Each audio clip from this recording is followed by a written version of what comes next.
देश में एक बार फिर महाकुंभ जैसे पवित्र आयोजन में बड़ा हादसा हुआ है। प्रयागराज में माघी पूर्णिमा के अवसर पर संगम में आस्था का सैलाब उमड़ा था। तभी अचानक भीड़ बेकाबू हो गई और भगदड़ मच गई। इस दर्दनाक हादसे में 30 श्रद्धालुओं की जान चली गई, जबकि 60 से ज्यादा लोग घायल हुए हैं। घायलों को अस्पताल में भर्ती कराया गया है, जहां कुछ की हालत गंभीर बनी हुई है। मृतकों की संख्या बढ़ने की आशंका जताई जा रही है। प्रशासन ने राहत और बचाव कार्य शुरू कर दिया है।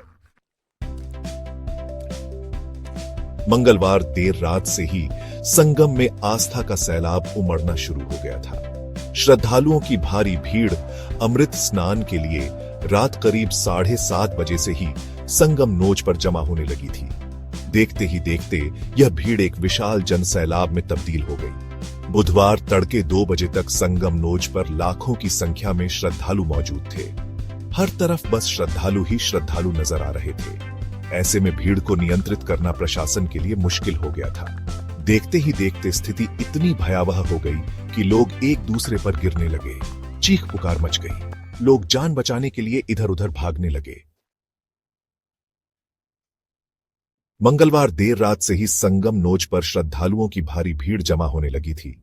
शुरुआत में स्थिति नियंत्रण में थी, लेकिन जैसे जैसे रात बढ़ती गई और माघी पूर्णिमा के पावन मौके पर अमृत स्नान के लिए श्रद्धालुओं का तांता लगता गया।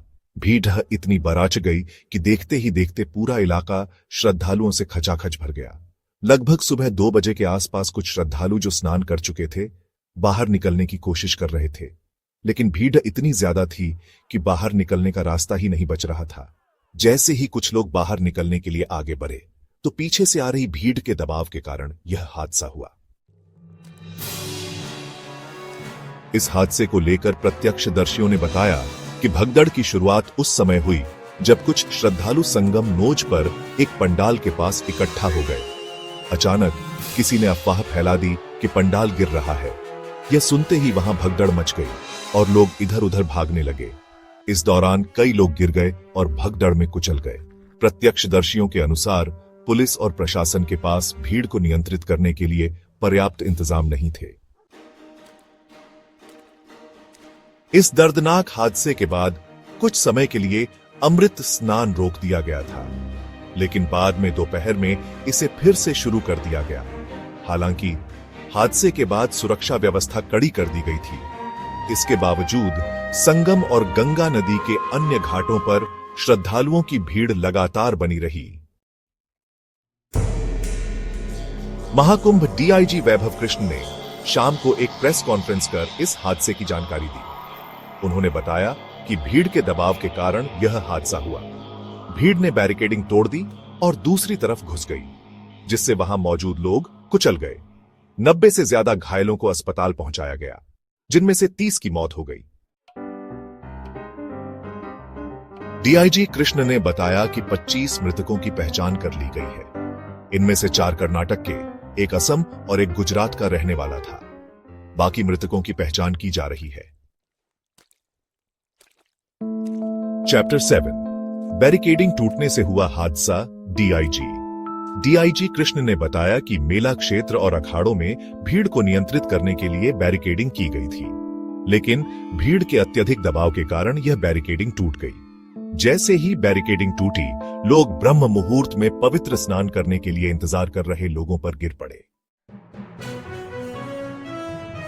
समाचार एजेंसी पीटीआई के अनुसार बुधवार को 7 करोड़ 50 लाख से ज्यादा श्रद्धालुओं ने संगम और अन्य घाटों पर पवित्र स्नान किया। नरेंद्र मोदी ने इस हादसे पर दुख व्यक्त किया है। उन्होंने मृतकों के परिजनों के प्रति संवेदना व्यक्त की है। पीएम मोदी ने इस हादसे को बेहद दुखद बताया है।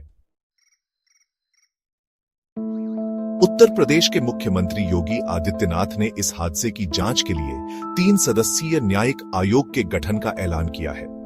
इस आयोग में न्यायमूर्ति हर्ष कुमार, पूर्व डीजी वीके गुप्ता और सेवानिवृत्त आईएएस वीके सिंह शामिल होंगे।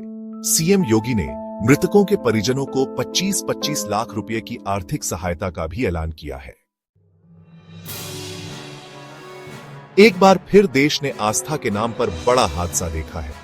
प्रयागराज के महाकुंभ में हुई भगदड़ ने कई सवाल खड़े कर दिए हैं। क्या प्रशासन की लापरवाही के कारण 30 लोगों को अपनी जान गंवानी पड़ी? क्या भीड़ नियंत्रण के लिए पर्याप्त इंतजाम नहीं थे? इन सवालों के जवाब मिलने बाकी हैं। लेकिन इतना तो तय है कि इस हादसे से कई सबक सीखने की जरूरत है, ताकि भविष्य में कभी भी ऐसा हादसा ना हो।